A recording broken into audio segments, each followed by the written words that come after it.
Good morning students previous video में हमने environment के कंपोनेंट्स के बारे में पढ़ा था कि एनवायरनमेंट के दो कंपोनेंट्स होते हैं, एक बायोटिक और दूसरा एबायोटिक।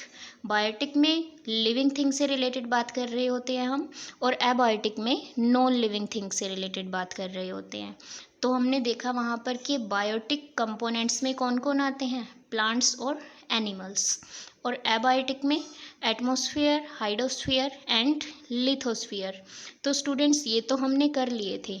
इनके अलावा भी हमारे पास कुछ एबायोटिक फैक्टर्स होते हैं, उनके बारे में आज हम पढ़ेंगे, जैसे कि light, temperature, air, water and soil. इनके बारे में हम पढ़ेंगे। लाइट के बारे में तो लास्ट वीडियो में कर लिया था हमने। आज हम टेम्परेचर से स्टार्ट करेंगे students. So our next factor is temperature. The Earth is the only planet known to have any life form on it. आपको पता है कि टोटल 8 प्लैनेट्स हैं हमारे पास, उनमें से अर्थ सिर्फ ऐसा प्लैनेट है जहाँ पर जीवन संभव है। The reason is that it has the optimum temperature for life forms to exist. और इसका कारण सिर्फ ये है कि यहाँ पर टेम्परेचर रेंज बहुत ज़्यादा होती है। इट मीन्स ऐसी भी जगह है जहाँ पर बहुत कम टेम्परेचर होता है, ऐसी भी जगह है जहाँ पर बहुत ज़्यादा टेम्परेचर है। तो टेम्परेचर रेंज मिल जाने के कारण यहाँ पर किसी भी तरीके की लाइफ फॉर्म एग्जिस्ट कर सकती है, कोई भी प्लांट्स और एनिमल्स यहाँ पर एग्जिस्ट कर सकता है।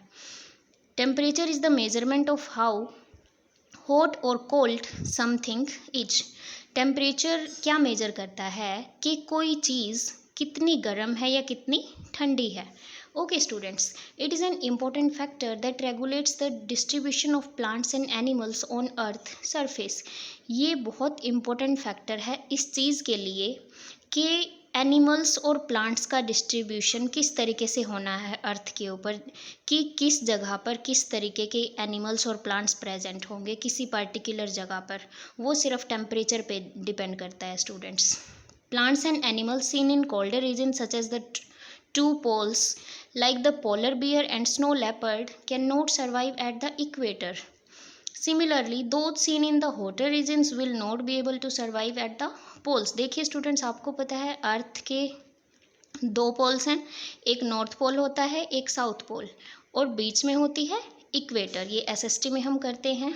तो स्टूडेंट्स, जो स्नो लेपर्ड है और पोलर बियर है वो कहाँ पर रहते हैं, पोल्स पर रहते हैं।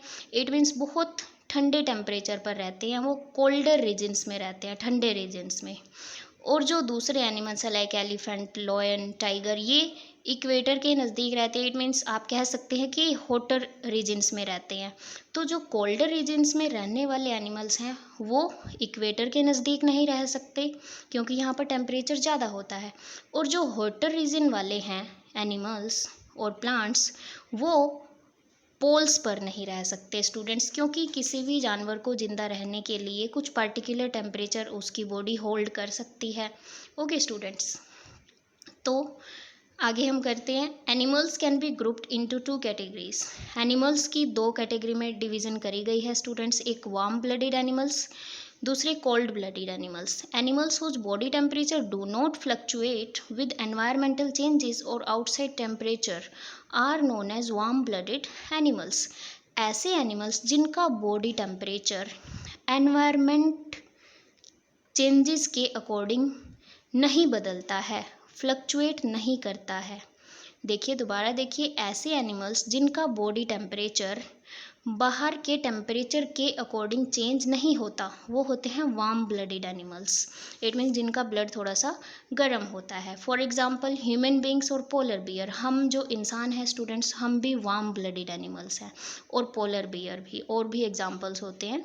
Animals whose body temperature changes with the outside environmental temperature are known as cold blooded animals. ऐसे एनिमल्स जिनका बॉडी टेम्परेचर बाहर के टेम्परेचर के अकॉर्डिंग चेंज नहीं होता है, एनवायरनमेंट में जो चेंजेस होते हैं उनके कारण जिन एनिमल्स का बॉडी टेम्परेचर चेंज नहीं होता उनको क्या बोलते हैं, कोल्ड ब्लडेड एनिमल्स। इनमें कौन कौन आ जाते हैं, लीजर्ड, स्नेक्स वगैरह। Okay, Some cold-blooded animals hibernate to survive in extreme climatic conditions. कुछ cold-blooded animals hibernate कर देते हैं स्टूडेंट्स. इट मीन्स कहीं पर जाकर छुप जाते हैं जब टेम्परेचर बहुत ज़्यादा हो जाए या फिर बहुत कम हो जाए. During hibernation, organisms reduce or lower their activity to survive the external conditions. For example, they enter caves or burrows in the ground to sleep in till the freezing winter passes and come out only when the snow and ice begin to melt. देखिए क्या करते हैं hibernation के दौरान ये cold blooded animals. ये किसी गुफा वगैरह में जाकर छुप जाते हैं स्टूडेंट्स, और जैसे ही टेम्परेचर नॉर्मल होता है फिर वो दोबारा से अपनी बरो में से या अपनी केव्स में से बाहर आ जाते हैं. लाइक रैबिट्स होते हैं, lizard, snakes. Okay students, now some animals tend to move or travel away from the adverse atmospheric conditions in their habitat and then come back when conditions are favorable. This process is called migration. अब बहुत important topic है students, migration. देखिए migration क्या होता है. Atmospheric conditions change होने के कारण कुछ बर्ड्स या एनिमल्स क्या करते हैं, एक जगह से दूसरी जगह पर चले जाते हैं. तो इस चीज़ को हम क्या बोलते हैं, माइग्रेशन बोलते हैं. कुछ माइग्रेटिव बर्ड्स के एग्जांपल मैं देती हूँ आपको. एक साइबेरियन क्रेन और दूसरा आर्कटिक टर्न. ये ऐसे बर्ड्स हैं स्टूडेंट्स, जब टेम्परेचर चेंज हो जाते हैं तो ये दूसरी जगह पर चले जाते हैं. हाइबरनेशन में क्या होता है, वहीं पर रहते हैं बट केव्स और बरोज वगैरह में घुस जाते हैं. ओके, यहाँ पर वो दूसरी जगह पर ही चले जाते हैं. Okay students, now next air करते हैं. एयर जो फैक्टर है जो बायोटिक कंपोनेंट्स को अफेक्ट करता है. देखिए oxygen, carbon dioxide and nitrogen are very important components of air that are required for survival of the biotic world. आपको पता है कि ऑक्सीजन, कार्बन डाइऑक्साइड और नाइट्रोजन तीन ऐसी गैसेज हैं जो बहुत ज़्यादा इम्पोर्टेंट हैं बायोटिक वर्ल्ड के लिए, लिविंग वर्ल्ड के लिए. All living organisms require oxygen for respiration. Oxygen is taken in by all living organisms. However, only the green plants release the oxygen into the air during the process of photosynthesis. देखिए क्या बताया इन्होंने कि जो सभी living organisms हैं उनको oxygen की ज़रूरत पड़ती है रेस्पिरेशन के लिए. ओके, ऑक्सीजन को वो सारे ऑर्गेनिजम्स अपने सांस लेने के दौरान अंदर लेकर जाते हैं. और ये ऑक्सीजन आती कहाँ से है, जो ग्रीन प्लांट्स होते हैं ना स्टूडेंट्स, वो फोटोसिंथेसिस प्रोसेस कर रहे होते हैं अपना खाना बनाने के लिए. प्रोड्यूसर्स होते हैं ग्रीन प्लांट्स हमारे पास, क्योंकि वो हमें भी खाना देते हैं और जानवरों को भी खाना देते हैं. तो ग्रीन प्लांट्स जब फोटोसिंथेसिस प्रोसेस कर रहे होते हैं तो उसमें ऑक्सीजन बाहर आती है. ओके, आपको पता है फोटोसिंथेसिस में चार चीज़ें यूज होती हैं. एक वाटर, सनलाइट, कार्बन डाइऑक्साइड और क्लोरोफिल. ये चार चीज़ें फोटोसिंथेसिस के लिए ज़रूरत होती है. गैस कौन सी चाहिए होती है, कार्बन डाइऑक्साइड. फोटोसिंथेसिस ऐसी प्रोसेस होती है जिसमें प्लांट्स, ग्रीन प्लांट्स स्पेशली, जो अपना खाना बनाते हैं students. Similarly, carbon dioxide is released into the atmosphere by living organisms during respiration as a byproduct of oxidation of food. अब जो कार्बन डाइऑक्साइड प्लांट्स ने यूज़ की वो कहाँ से आई, वो लिविंग ऑर्गेनिजम्स ने दी जो दूसरे लिविंग ऑर्गेनिजम्स हैं. देखिए क्या हुआ है, लिविंग ऑर्गेनिजम्स ने प्लांट्स को क्या दी है, कार्बन डाइऑक्साइड दी है, और प्लांट्स ने लिविंग ऑर्गेनिजम्स को क्या दी है, ऑक्सीजन दी है स्टूडेंट्स. ओके, ताकि वो रेस्पायर कर सके. तो ये एक दूसरे के पास अपनी गैसेस का क्या करते हैं, एक्सचेंज करते हैं. Green plants absorb carbon dioxide to make food. आप जैसे कि मैंने बताया, ग्रीन प्लांट्स क्या करते हैं, कार्बन डाइऑक्साइड को यूज़ करते हैं अपना खाना बनाने के लिए, फोटोसिंथेसिस प्रोसेस करने के लिए. तो स्टूडेंट्स बस इतना याद रखना कि लिविंग ऑर्गेनिजम्स जो है वो ऑक्सीजन का यूज़ करते हैं रेस्पिरेशन के लिए, और प्लांट्स फोटोसिंथेसिस में किसका यूज़ करते हैं, कार्बन डाइऑक्साइड का. Now students, next factor is water. The earth is called the blue planet as about 70% of its surface is covered with water.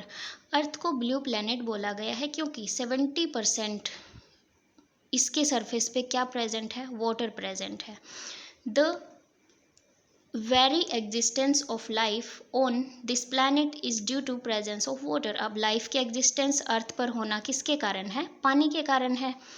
It is the major component all living cells. सभी cells के अंदर water present होता है, लगभग 90% water होता है sales के अंदर। जो सेल्स क्या होती है मैंने बताया था कि जिससे लिविंग ऑर्गेनिजम्स बने हुए होते हैं, smallest unit of the living organisms. ये फर्स्ट टॉपिक था हमारा। Plants absorb water from the soil through their roots. Animals drink water और get water from the food they eat. अब देखिए प्लांट्स को वाटर कहाँ से मिलता है, रूट्स के थ्रू, जड़ों के थ्रू मिलता है। और एनिमल्स क्या करते हैं, पानी या तो पीते हैं या फिर खाने के थ्रू वो पानी अंदर लेकर जाते हैं स्टूडेंट्स। तो ये था वाटर के बारे में। अब लास्ट हम करते हैं soil. The upper most layer of earth crust is called the soil. जो अर्थ क्रस्ट की सबसे ऊपर वाली जो लेयर है स्टूडेंट्स, उसको क्या बोलते हैं, सोयल, मिट्टी जो होती है। It is a major source of all minerals like iron, calcium, magnesium, aluminium, copper and potassium. सभी जो मिनरल्स हैं स्टूडेंट्स हमें किस में प्रेजेंट मिलते हैं, सोयल में, मिट्टी में मिलते हैं। These minerals dissolve in water and are absorbed by the plants for their growth. ये मिनरल्स पानी में घुल जाते हैं और रूट्स के थ्रू प्लांट में पहुंच जाते हैं, तो प्लांट्स को भी मिनरल्स मिल जाते हैं इस तरीके से उनकी ग्रोथ के लिए। Animals eat the plants and thus the minerals are transferred into them and are utilised by them. अब आपको पता है एनिमल्स क्या करते हैं, प्लांट्स को खा जाते हैं। प्लांट्स ने मिनरल को यूज किया है, वाटर के थ्रू ले गए हैं वो अपने अंदर मिनरल्स को। तो प्लांट्स के अंदर जो मिनरल प्रेजेंट था वो ऑटोमेटिकली किसके अंदर चला जाता है, एनिमल्स के अंदर, क्योंकि एनिमल्स क्या करते हैं, प्लांट्स को खा लेते हैं। तो मिनरल्स का ट्रांसफ़र प्लांट्स से किस में हो जाता है, एनिमल्स में हो जाता है। फिर वो अपने ग्रोथ के लिए उसको यूज़ कर लेते हैं, यूटिलाइज कर लेते हैं students. In the next chapter we shall study the interactions between the biotic and abiotic world in various habitats. Next chapter में हम बायोटिक और एबायोटिक वर्ल्ड के बारे में थोड़ा सा और डीपली पढ़ेंगे स्टूडेंट्स। तो आपने यहाँ तक ये चैप्टर अपना रीड कर लेना है, चैप्टर कंप्लीट हो चुका है। और स्टूडेंट्स ये पॉइंट्स टू रिमेंबर दे रखे हैं, इनको एक बार रीड कर लेना।